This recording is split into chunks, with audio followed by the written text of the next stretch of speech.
Hi, everyone. Welcome to the Memento Futurum podcast. This is Vanessa, your host. And today we are chatting with Ana Bedolla, one of my dear friends. And I always start the podcast this way so that you can get a feel for the energy before we dive in. Because while these sessions are longer form communication and art, I feel like we still can't really get to the full breadth of someone's work and their creative work. So I always like to give the bio. So here we are. Ana is a mixed media book arts and installation artist. She holds a Bachelor of Fine Arts in Sculpture from the Academy of Art University in San Francisco. Born in Michoacán, Mexico, and based in Oakland, California, Ana creates kinetic book sculptures and immersive installations. Her work is a poetic convergence of dreams, nature, and ancestral memory, deeply informed by the concept of biophilia, an innate, heartfelt connection to the living world. As a child, Ana's visits to her grandmother's home awakened a lifelong fascination with insects, sacred geometry, and the subtle vibrational language of the natural world. The rhythmic hum of cicadas, the delicate flight of bees, butterflies, and dragonflies left an incredible mark in her life. Coupled with the vivid imagery from her dreams, they continue to inspire her creative journey. Though Ana knows little about her lineage, her family comes from Purepecha land, where she learned that dreams hold spiritual and cultural significance within the Purepecha community.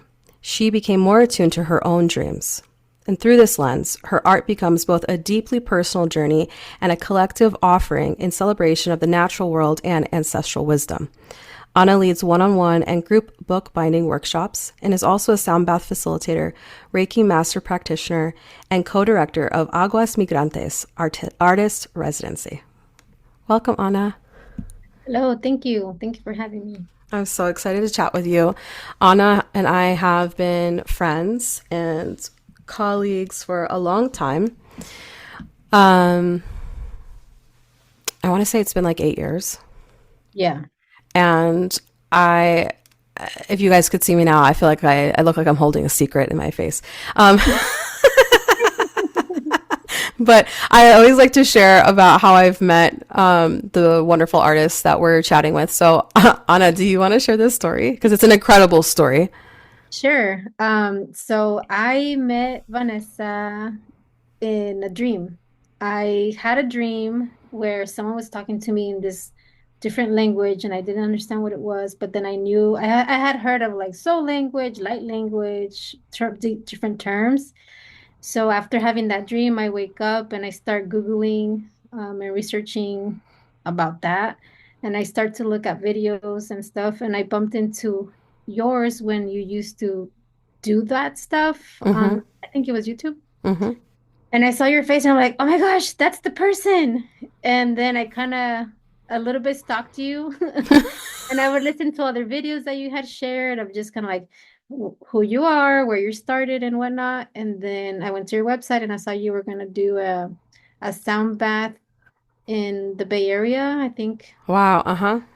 And I signed up for it, and then I hesitated for a minute to tell you like, oh, you were in my dream because I felt like I was going to be such a weirdo.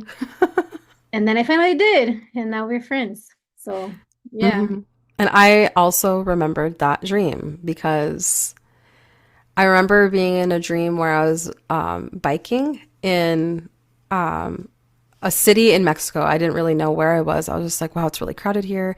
And it was very colorful and artistic. And I had this bike, which I think I have this bike now. It's actually very interesting. I just got a bike this year that has Yeah, because a basket in the front.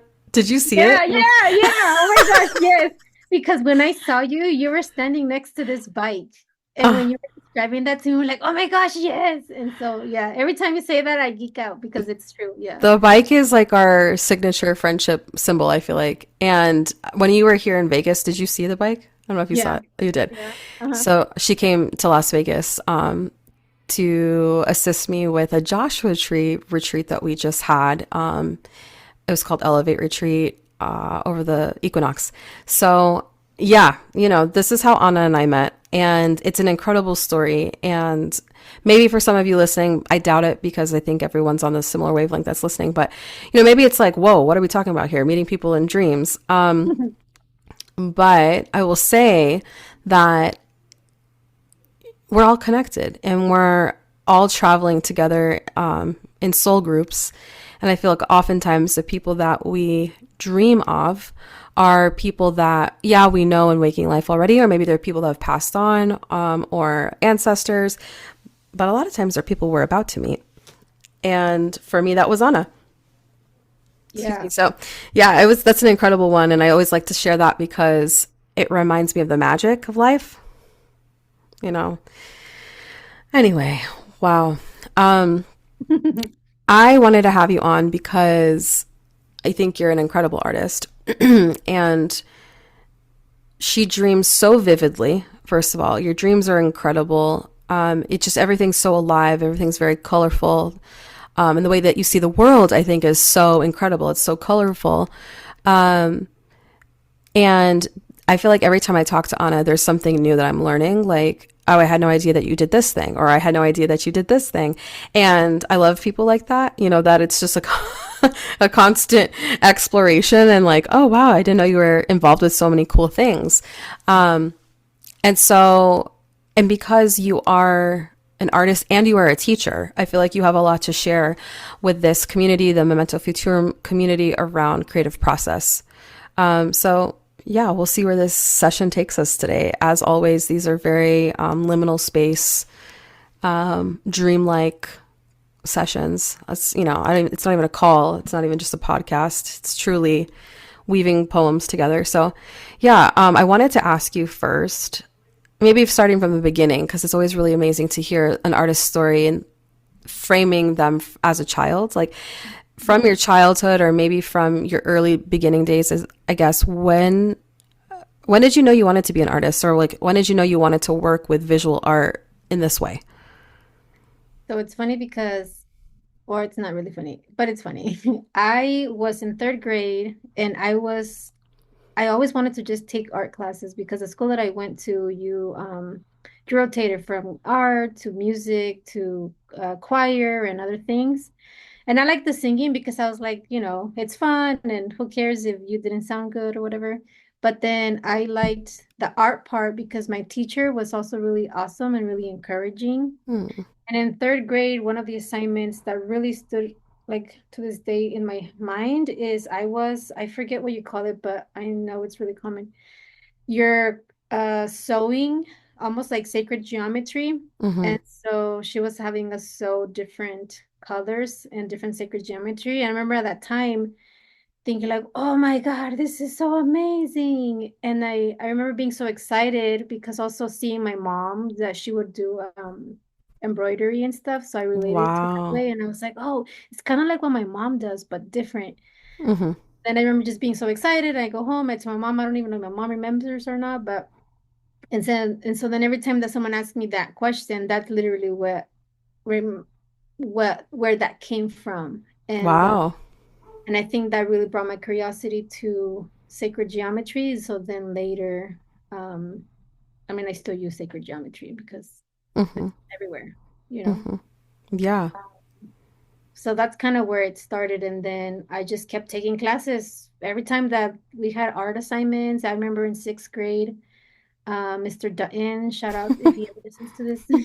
But he was also really encouraging. He was really amazing teacher. He was not like your typical like elementary school teacher. When we were going to do math, he would have us take chalk and write outside on the sidewalk of the school. Mm-hmm. Would put us in pairs. So if you were learning how to multiply, you'd be like, okay, you and you go over there and you're gonna have all these problems. So now go solve them. And then he would divide us in groups. And so he made it really engaging. Mm. And then when we did any other projects, and he had skeletons all over his classroom, and he had I mean, it was just like a science lab in a way, but almost like entering into a curiosity, cabinet of curiosity situation. So it was Wow. totally my vibe, and I didn't really realize it until I gotten older. And I'm like, oh my God, I love that classroom. And then in college, and then in high school, I just kept taking classes. And then when I graduated high school one semester early. Mm. I went to City College, and there I continued to take more classes from like jewelry to whatever I wanted. Um, and then now here I am. So you majored in or have your degree in sculpture. Mhm. How do you see the relationship, or I mean, how do you bridge sculpture to bookbinding?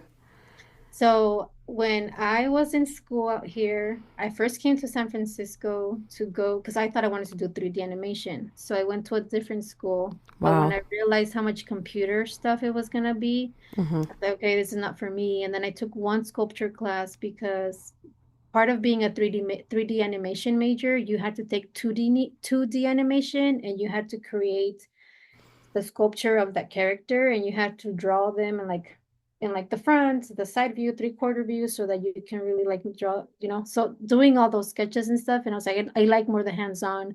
Mm-hmm. So after I took that one sculpture class, I decided I don't want to go to the school anymore. I want to go to a different school. And I went to the other school. It was just kind of like super fast. I left one because the other school was quarter system. The school I graduated from is a semester system. And so I left once that school in a quarter, and then in the next semester, I was already going to the sculpture school. So then at that school, I the work that I did there was based on a dream. Mm. My whole body of work was based on this dream, and I have a teacher who's really amazing, and I really see her as a mentor.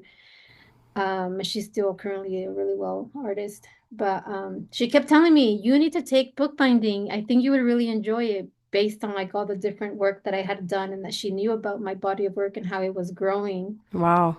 And she told me for 2 semesters, and I didn't listen to her. And then she's like, Anna, I'm telling you. I'm like, okay, okay. So then I signed up for it, and yeah, I loved it. And then from there, I just stuck with it, and I took the 2 classes that they offered there, and then I graduated. But I took what I learned from the basics of bookbinding, and then I took it to what I do now, which is those sculptural things, because they don't teach you how to do that. They just teach you the typical, Mm. like how to do the typical binding and stuff like that. That are kind of like the basics, but Mm-hmm. then you just go with it. And as a Wow. sculpture major, you could take classes because sculpture can be done in any shape, form, with whatever you want.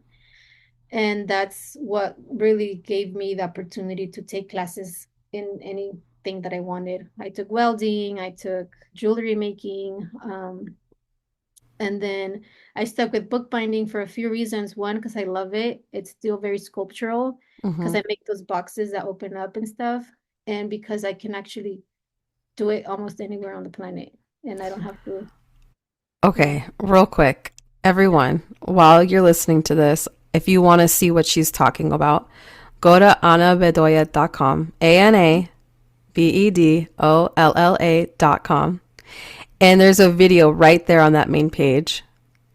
And it's incredible. So, so you can get the visual because we're working with the medium of sound right now, and you're a visual artist. So we have to, we have to weave Yeah. that in. It's just so amazing what you've done with books. And I've had the privilege to receive 2 books from you. Um, I feel like your art, like the book binding really reminds me of, how do I put it? Like when you said cabinet of curiosities, there is something about your art that just strikes curiosity in me, or like childlike wonder, or really playing with that edge of making the impossible possible. It's dreamy.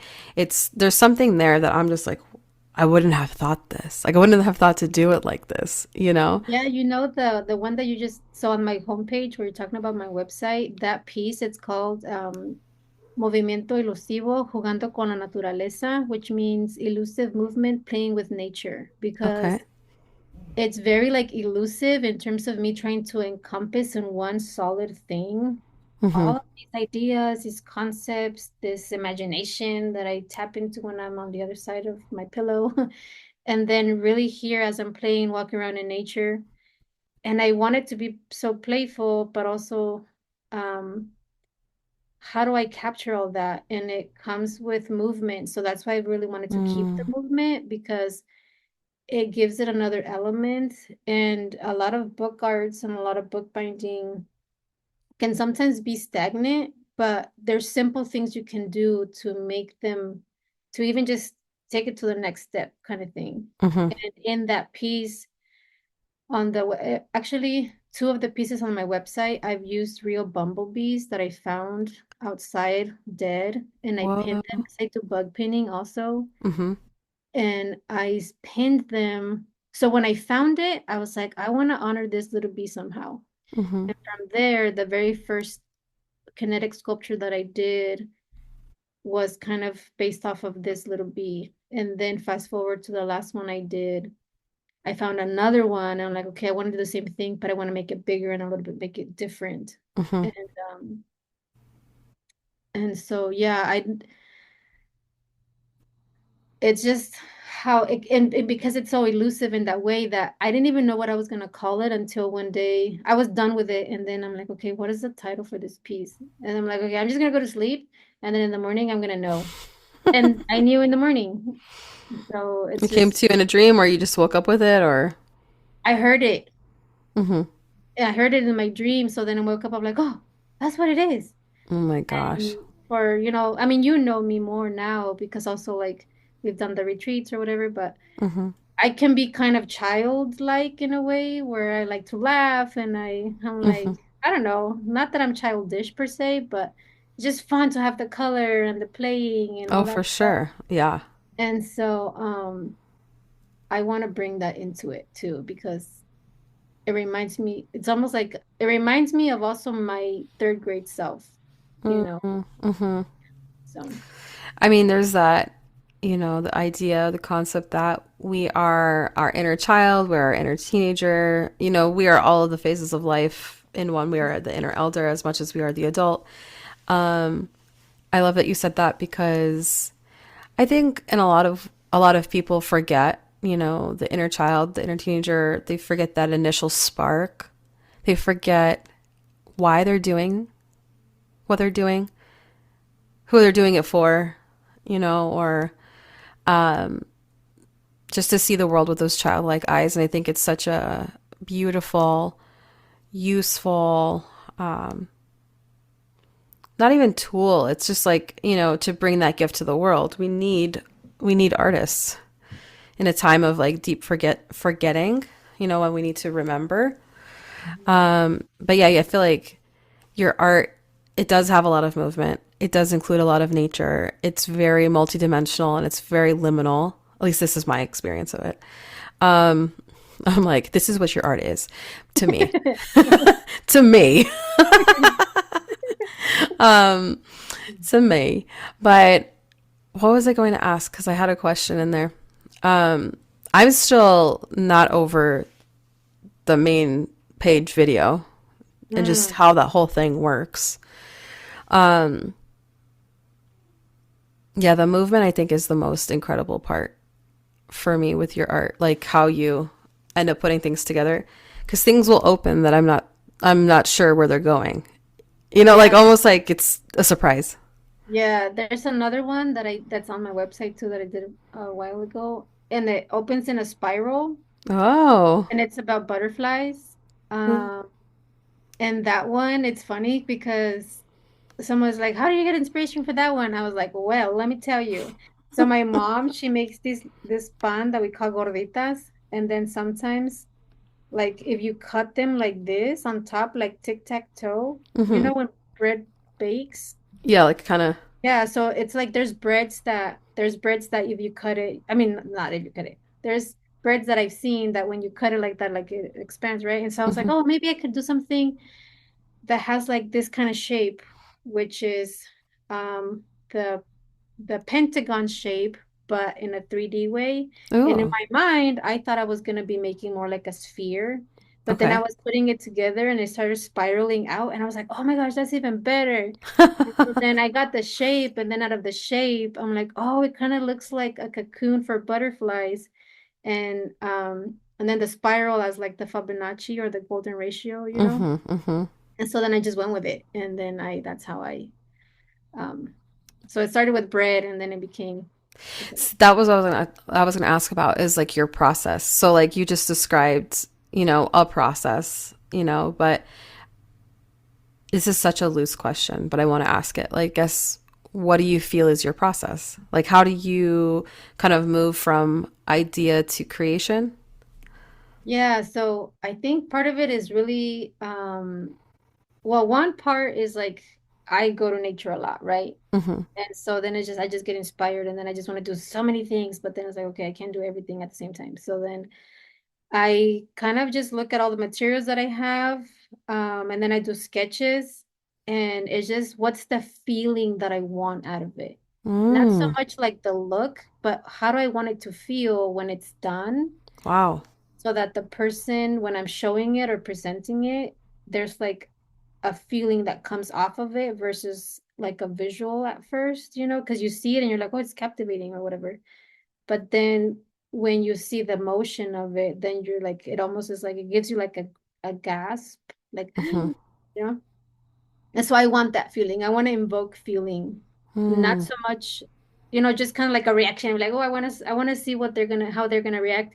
It's good because the hexagon piece, it's enclosed, so I always have it closed. But then when I'm gonna show it to somebody new, I open it in compartments. So I open the top, almost like a clamshell or like a Mm-hmm. shell, and then I flip it over, and I'm like, you can see the other side as well. And so they're like, oh my God. And then I'm like, and wait. And so then I close it back up, and then I spin it open like I do in that video, and everybody's like, oh. And so that's what I like. So I'm like, Uh-huh. I want to surprise. I want like element of surprise, I guess. Mm-hmm.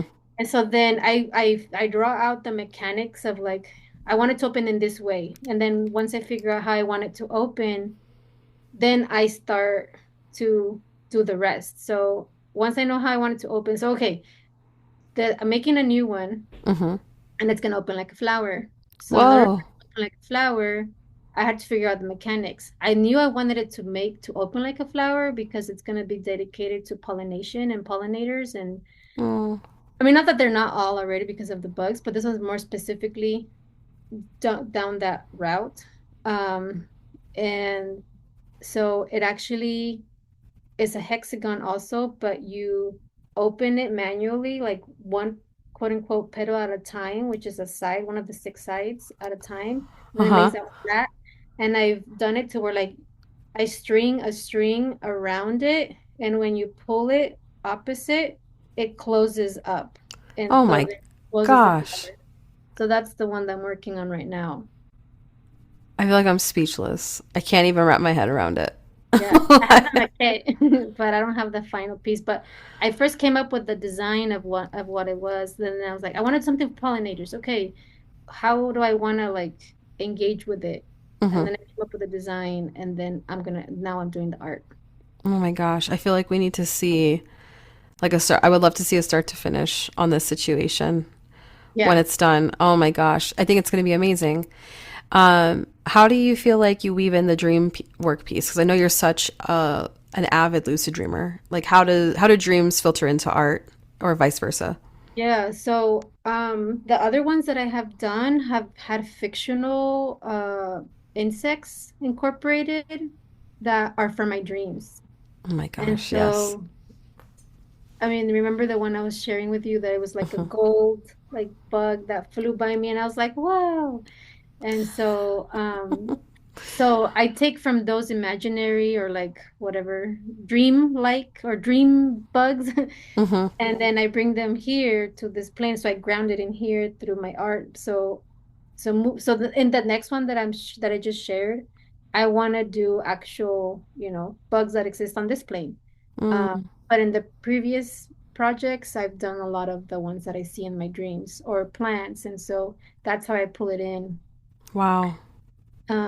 And one of my goals for doing the do not for the next one to not really pull the insects from the dreams is because I wanna learn a little bit more of the actual science behind some of these insects so I can work with them on a different level, but then also to bring that component into my art of how my art actually does relate to facts in a way, Interesting. So Yeah. like for example, pollination. Okay, we need them. Why do we need them? And all of those things. And so in my art, it's like bringing the awareness to the essence and the the magic that they bring. Wow. Because there's a plant, like every plant has its pollinator, Mm-hmm. not all bugs pollinate all plants. And so Mm-hmm. so I want to make like a pair, so start doing them in pairs.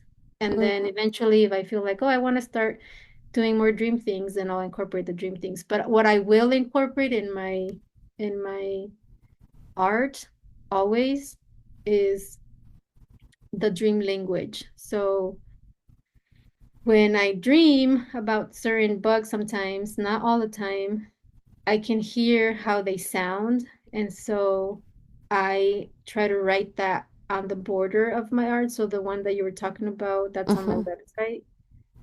On the very front page, you can't see it through the video. You would have to look through like the actual still photos in the website, but I put along the edge that dream language. The geometry of the sound, the way that you interpret Yeah. it or see it. Hmm. Ooh, we back to light language, eh? And so yeah, that's what I do. That's that's it. That's Yeah, that's there you so go. incredible. Um, yeah, my mind is blown with all of it. I feel like so one of the things I was feeling to ask you is like so I'm sure there's maybe many, but maybe like right now, who is like a pollinator plant pair that you're maybe captivated by or in love with or really like inspired by right now? I'm curious to hear about the relationship that might be on the forefront of your mind. So the very first one that shows up because I see it all day long is the floripundio with the bee Okay. because it's like literally in my backyard and What's the floripundio? angel's trumpet Okay. Mm-hmm. and or yeah. And so I have and then the other one that I wanted to do about too is the tobacco with the hummingbird with the Oh. because there's a hummingbird that's has a pink chest Mm-hmm. and I believe I have this is why I need to do the research so I have like the facts. I believe that hummingbird specifically comes this far down. I know it's in Shasta Mm-hmm. and I think it comes down this far into the Bay Area, but I'm not 100% sure. And that bird is called Anna's hummingbird. That's what I was gonna say. Uh-huh. Yeah. Yeah. And then his chest is pink and the tobacco plant that I have has a pink flower. Oh And so wow. yeah, and so I thought like, oh, maybe that's another pair. And then Wow. I mean there's just so many because then there's also the butterfly with the milk thistle that's very common, but also a lot of times like overlooked or Mm-hmm. not even it's almost like you don't even realize it, that the milk thistle, the butterflies. Right. Um, and then my friend, he found a monarch butterfly cocoon a few Mm. weeks back, and he sent me a picture, and he put it somewhere safe, and then it like came alive, and I was Wow. gosh. So there's been a Wow. lot of yeah, Butterflies are magical. yeah. They all are. I mean, I'm named after a butterfly, so maybe I'm partial. So I don't think my parents knew that, but They subconsciously they knew it. they knew. They knew. Um, wow. I'm just feeling like the movement of the books and the bugs and just and the flowers and really like how your work really does mirror the rhythms of life, and just it's really people just go look at the website. Just even that one video. I think it's gonna be like there's that. But what I wanted to ask about was Aguas Migrantes and what it is and what you are doing with it. Yeah, so Aguas Migrantes is a art residency, and my partner and I are now. So it started in 2016 by my partner and a friend, and at the time, I was traveling in Tunisia, and then I come back, and he's like, "Oh, I have this idea, and I'm gonna do this thing." I'm like, "Okay, awesome. What is it?" And then he tells me, and I'm like, "I want to participate for sure." And so then the first year, the art residency. It was very just much like trial and error. It's just like let's just go for it. But what it was and what it is and what it's like it's shaping into something different now, but it was a 2 week art residency where we go to Guanajuato in Mexico, and then we go to La Loma, Guanajuato, and then La Loma, Guanajuato. Um, my partner is from La Loma, and then that friend is from Guanajuato. So they Hmm. wanted to like bridge the city life with the small town life, and Hmm. so it started kind of like connecting community and connecting even artists from like the Bay Area. There was an open call. One of Wow. our friends, who she's our friend now, but we didn't know her before. And so it started in 2016. So my partner and this friend co-founded it, Vreni. And then fast forward to, all the years leading up to 2019, we had a really huge fun art festival Hmm. where we connected with the Otomi community in the estado, oh my, I was gonna start speaking Spanish, in the state of Hidalgo. Okay.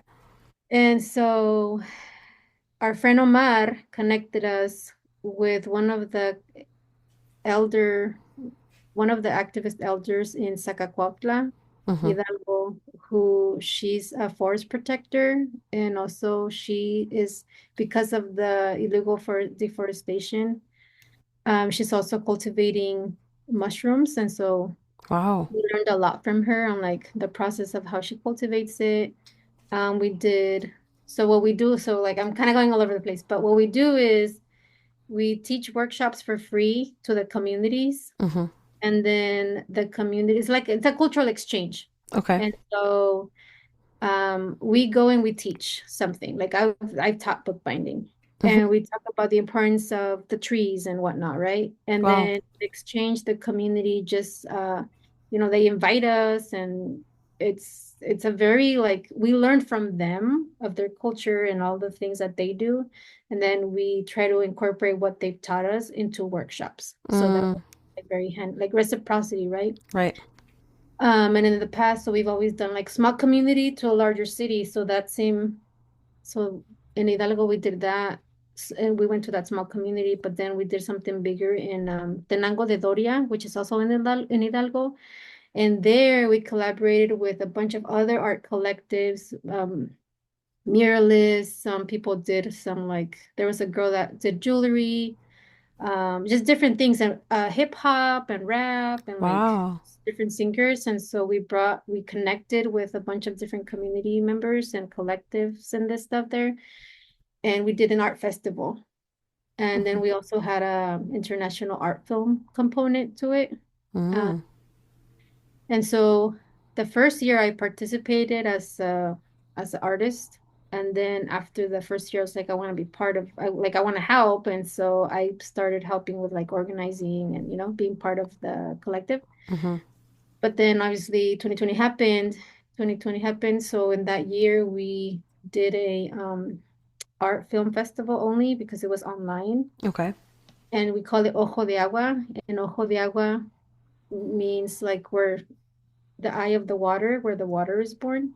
Oh, wow. And then the collective name Aguas Migrantes is migrant waters. Hmm.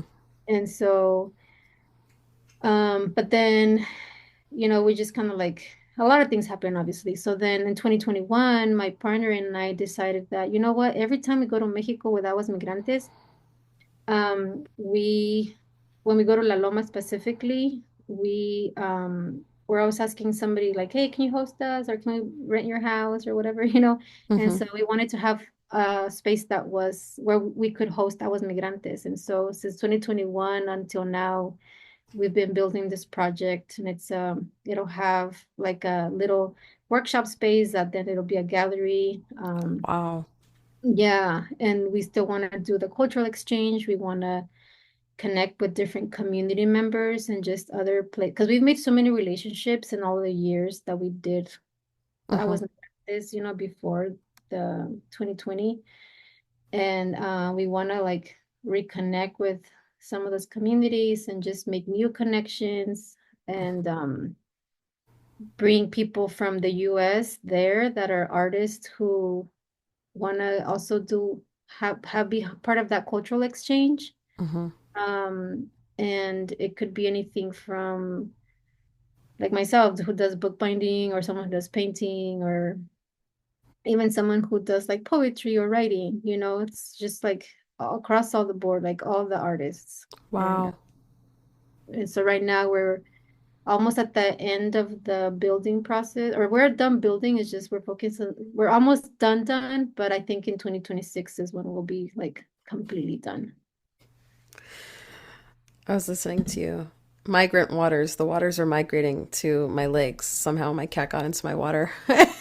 Was flinging it everywhere. I was like, what? I'm being baptized by the vision. Wow. Oh my God. Oh my gosh. Um, so while I was listening, I was feeling to ask this, which is how is it different or maybe the same or maybe it doesn't affect you, or maybe it does. I have no idea. But um, art for you and expressing art and the connection to English versus Spanish language. Um, I I don't even know how to answer it. Does that make any sense? No. The question doesn't? Like, Do you mean like when I'm making art, do I think in English versus thinking in Spanish? Because yeah, or dreaming in Spanish versus dreaming in I English dream or in both and I think in both in terms of, so it's funny because I was just dreaming stuff the other day and it was in Spanish, right? Mhm. And so then when I do a lot of my bookbinding stuff, all my art has Spanish titles. So Morfología, Tiene seis patas, things like that. Okay. Um, and so for me, it's like sometimes it's hard to even think in either language. And Oh. it's just easier to think in either color or shape. And so Mhm. I don't even know how to explain that part of my life, but I think that's why I also really like bright colors and geometry Mhm. because I understand it. But then in my books themselves, I like to put scientific parts of, like in the book that I made, that is Morfología, which is Mhm. a butterfly, the one that I tell like spirals out. When you open it up inside, it has everything, like it has actual anatomical like um things, excuse me, of the worm, or not the worm, what do you call it The before it turns to, chrysalis? yeah, Uh-huh. or even the caterpillar, The sorry, the caterpillar? caterpillar. So yeah, I forgot the word in English. And so then I'll like write like oruga, which I'll write the things in Spanish because it feels more natural to Right. do that stuff in Spanish. Interesting. I've never really done a piece of art that incorporates English language. Wow. hmm That's interesting to me. hmm I've never actually thought about it until right now. Wow. I mean, to me, language and like what different things that I've learned or read, like language has an inherent rhythm. It has, like behind the words, right? There's rhythm, there's the way the words come together. Um, I was taking Irish singing lessons last year, and I remember my Irish singing teacher said that in the Irish language, they a lot of times put the words together, and there's like this flow that happens in the language. You can hear it because it's very like lyrical and really like rhythmic, but Mhm. that it mirrors the way that they feel about the land and the way that they feel about their connection to nature. Oh wow. And it like blew my mind. So I was somehow thinking about that earlier today, and that's why I was inspired to ask you. I'm like, how does Spanish versus English inform your art? And it does, like it's so incredible. And then what you said about the shapes and the color, it's very synesthetic to me, like synesthesia. Yeah. Excuse me, like feeling or seeing color, sound. There's so many different ways synesthesia can come through. And I grew up not thinking that that was kind of commonplace, but not knowing, oh, I'm a synesthete. Like Mm, all numbers have a certain color to me and always have. Music has a certain color for me or flavors. Like that's kind of how it comes through for me. But I feel like that comes through for you too. yeah. Yeah, Wow. like even yeah, and so when sometimes I'm like, oh, I'm gonna use I don't even know what example to give you right now, but so when I'm doing my art, I sometimes I'm like, oh, maybe I need to tone down the colors, and not make it so bright. Uh-huh. And I'm like, no, I don't want to do that. I want to really like have it pop out, and because then I think about, when talking about the bees or even just pollinators in general or other creatures, how they see things different from us. And True. so, like, and then one time my mom, because I was showing her my art, and she saw that I had written things in Spanish, and she's like, "But why do you write it in Spanish?" Hmm. And I was like, "What do you mean? Why wouldn't I?" And she's like, "I guess because we live in the US, I thought you had to do everything in English at school." And I'm like, "No, Wow. no, yeah, I can do it however I want." And she's like, "Oh," and so I thought that was interesting because I hadn't crossed my mind. Hmm. Um, and so, but yeah, it just always felt more comfortable to write things in Spanish. Even my dreams, I tend to write them more in Spanish than I do in English. And, Interesting. uh-huh. And so, Yeah, I wonder what like not just for you, but for anybody like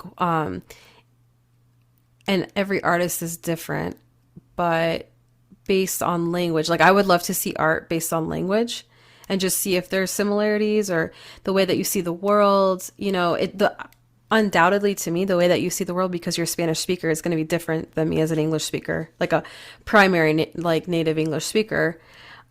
I grew up speaking some Italian, but like I can't say like I probably have like an elementary, you know, mhm. vocabulary now. But even that I think gives me kind of a different flavor as an artist too. Sometimes I dream in Italian. And it's just Yeah. so different when the languages come through. Yeah, and it's funny because when I'm dreaming and then I'm speaking in Spanish in the morning, I kind of laugh because it's like when I speak in Spanish in my dreams, Hmm. it's it doesn't even feel like I'm dream. It feels more lucid. Oh, Um, wow. it So it's doesn't more even, connected to you. yeah. And so Uh-huh. when I'm dreaming in English, then, it just feels kind of like I'm in the dream world and I know it. But then, but then when dream in Spanish, it just feels like this is life. This is it. Like, and then I wake up, Wow. well, that's right. I'm actually living this life right now. And that's something that I kind of started realizing in the last month or so. I hadn't noticed that, or maybe it just started happening, who knows? But even that dream I was telling you about, the guy who I was asking if he does lucid dreaming, Hmm. I asked him in Spanish. In the dream, you asked him in In the dream, Spanish. I asked Did him he in Spanish. respond in Spanish or English? He responded in Spanish. Whoa. Yeah, That's always so interesting. yeah. How about those dreams where you just talk to people in your mind? You just walk around Yeah, and you don't say anything out of yeah, your mouth. exactly. Yeah. That's me And most yeah, dreams. you're just like, yeah, exactly. You're just, it's rare when you stop speak with your mouth. It's like Uh-huh. not as, or at least, I mean, I don't know. Maybe rare for me, but I think right for myself as well. yeah, it's a lot more like telepathy and a lot more just knowings and just Hmm. like kind of, you look at somebody across the room when you're, I don't know, ordering pizza and you're like, yeah, that flavor, like, yeah, like you don't even have to express, there's no words needed. You just know, like, I got you. Yeah, I got you too. And It makes sense for the dream world. I mean, it's the yeah. universal collective One of my soup. favorite types of dreams though is when you can just like send energy with your hands and like you're flying and stuff. I do love those. I had a dream recently where I hadn't seen someone for a long time. And somehow they were like 7'5", like in the dream. Like they were just really tall. And I was like, I'm 5'1" in waking life. Uh-huh. And I was like, I think in the dream I was in my brain still short. Though I've had dreams where I'm not that height. It's always very fun to play with that. Uh-huh. I think those kinds of dreams remind you like it's just a vessel. It's not the soul. But in this dream it was so fun. I was like, oh my God, I haven't seen you in a while. I want to give you a hug, but you're so tall. Let me, boom, and I bounced. I jumped down like like Super Mario situation, like Uh-huh. just, and it was like gentle though, like it wasn't like immediate. It was like a cloud or like a ball, slow motion. It was very fun, and I was like, "Here's a side hug, boosh," and then I came back down, almost like moon walk vibe. I don't know. Yeah, yeah, yeah. And then I remember thinking in the dream, I wish I did this more. Like Yeah. it was I know. Like, and then I'm like, can I just do that here? You just know, so like you fun. wake up, yeah. Or like the dreams that are like Inception, dream within a dream. Oh yeah. I've had dreams where I don't know if I've ever, I don't know, I don't want to go off too side tangent, but there was a dream that I had many years ago that I was telling you a dream. Mm, And then I'm like, oh yeah, I just had this dream. And then I woke up from that dream and I was like, oh my gosh, I thought I was awake, but I'm still in this dream. And then I woke up. wow. And And you told me the I dream. think it was during one of our dream class stuff or something Yeah, like that. I But remember it. Yeah. it's just like a dream within a dream. And it's like, those are fun. But Yeah, yeah. those dreams like to remind us. I mean, in general, dream within dream, everyone's got their specific dream meanings, but kind of like the illusions that exist, the Exactly. things that we think are real, Yeah. and we like almost like we're believing it's real, and then hold on, You're like, your brakes go on. this is a facade. Yeah. Oh my gosh. Well, I've so loved getting to be just in your art brain and heart for the last hour-ish. I don't think it's enough. Like, I don't even think we've scratched the surface on any of Maybe. it. And it went by so fast.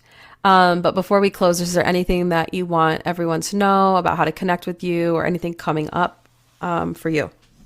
Um, I guess just that if there's anybody listening that lives in the Bay Area, I'd be happy to connect and like let's do art together, or maybe you're doing art somewhere that you want to invite me to come. Uh, Mm, I'm trying to do more bookbinding workshops in the Bay Area.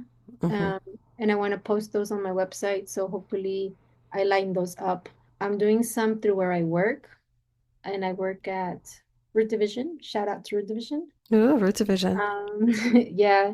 And so I'll be doing some workshops there if anybody is interested to come and like learn and stuff. But I'd say find me or follow me on Instagram, my website.